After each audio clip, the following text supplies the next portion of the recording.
Good morning বন্ধুরা, তোমরা সবাই কেমন আছো? আশা করি ভালো আছো, আমিও ভালো আছি। তো আমার সকালে শুরু হয়ে গেল মেয়েকে রেডি করার থেকে। তো ছেলে আমার স্কুল চলে গেছে, মেয়ের 9টাতে স্কুল, তো ওকে রেডি করে দিয়েছি। ওকে কিন্তু সব রেডি করে দিতে হয়, ও চুল বাঁধা থেকে ওড়না সেট করা থেকে সব কিছু আমাকে করে দিতে হয়, কেন ও নিজে করতে পারে না। আর যার জন্য ও ঘরে খুব বকা খায়, সবারই কাছেই বকা খায়। তো আমাকেও অনেকেই বলে, অনেকেই দিদি, মা, বোন, ওরা সবাই বলে যে তুই ওকে না বিগিড়ে দিয়েছিস, তুই ওকে কিছু করতে দিস না। কিন্তু এটা সত্যি নয় বন্ধুরা, ও করতে পারে না, করতে পারে না, কেউ কোনোদিন করতে চায়ই না। যে কোনো জিনিসটা করতে যদি বলবো তো বললো না পারছি না, তো চেষ্টাই করে না আমাকে, তার জন্য ওকে তো ওকে আমি পুরোপুরি রেডি করে আর ওড়না তোড়না সেট করে স্কুল পাঠাই। তারপর আমি নিজের আবার ঘরের কাজে লাগি। আর আজকে আমার বড় মেয়ের পরীক্ষা আছে, তো ওকেও আমাকে ছাড়তে যেতে হবে, সেই জন্য আমি জলদি জলদি সব করে আবার বেরোবো, ওর জন্য খাবার দাবারও বানাতে হবে, তাই জন্য আমি আজকে কিন্তু অনেক জলদি জলদি করছি। তো এইদিকে হয়ে গেল মেয়ের রেডি। তো ওকে সঙ্গে হাসি মজাক হচ্ছে, ও মাসি বলছে যে ওকে এই করেছিস, তো বলছে অমনি বললো না মাসি। তো বলছে দেখো স্কুল যাবো না, বলছে কি যাবো না স্কুল। তো আমি কালে ওকে বাইর করছি, বলছি চল স্কুল চল, তো বলছে না আজকে যাবো না। তো আমি বললাম আচ্ছা, আমি অত কষ্ট তোকে রেডি করলাম আর তুই স্কুল যাবি না? আর দেখছো বলছি স্কুলের জুতা পর, তো বলছে না স্কুলের জুতা পরলে মোজা পরতে হবে কি পরতে হবে, তাই জন্য দেখো ঘরের জুতোগুলো পরেই যেছে। এই দেখালো আবার ঘুরে চলে এলো, 10 মিনিট আগে বেরিয়েছিল, তা বললে আবার 10 মিনিট পরে যাবো। তো ওই যে দেখো ঘড়ি দেখাচ্ছিলাম, তো তাই জন্য আবার বললাম যে 10 মিনিট পরে। তো বন্ধুরা আমি চান টান করে নিয়েছি, এই নাস্তা করে জলদি জলদি এবার নাস্তাটা করে নিই, তারপর আবার বেরোবো, মেয়েকে ছাড়তে যেতে হবে, মেয়েকে ছাড়তে যাবো, সেই জন্য জলদি জলদি নাস্তা করছি। আর নাস্তাতে আমরা কি খেয়েছি দেখলাম, রুটি আছে, বুট ডালের তড়কা আছে, আর কারি রাতে বানিয়েছিলাম, সেই কারিটা ছিল কারি।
তো আমরা চলে এসেছি যে মেয়ের কলেজ, এখানে মেয়েটার পরীক্ষা আছে, তো চলে এসেছি, চলো তোমাদেরকে দেখাই। এখানে এখন দেখো সবাই দাঁড়ায় আছে, এখনো টাইম হয়নি, সেই জন্য।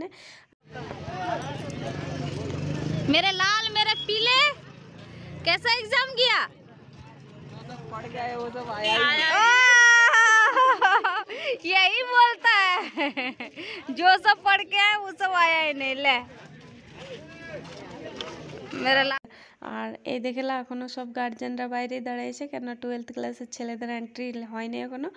আর আগে 8 তারিখে যে পরীক্ষাটা ছিল সেই ডেটে কিন্তু গার্জেনদিকে ভেতরে যেতে দিয়েছিল, আর আজকে কিন্তু ভেতরে যেতে দেয়নি গার্জেনদিকে।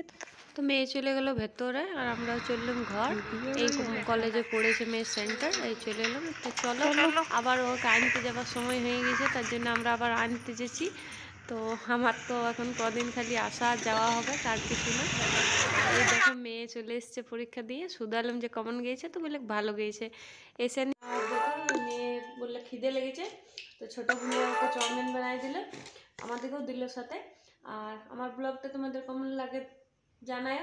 অল্প নুন কম হয়েছিল, আমাকে দেখতে দিল যে মা দেখো খেয়ে কেমন লাগছে, তারপর নুন কম হয়েছিল উপর থেকে দিয়ে দিলে, বুঝি উপর থেকে মিলে খেয়ে নাও। তো তোমরা কমেন্ট করো, আমার চ্যানেলটাকে সাবস্ক্রাইব করো, লাইক করো, শেয়ার করো। আর কালকে আবার আসছি আমি নতুন ব্লগে।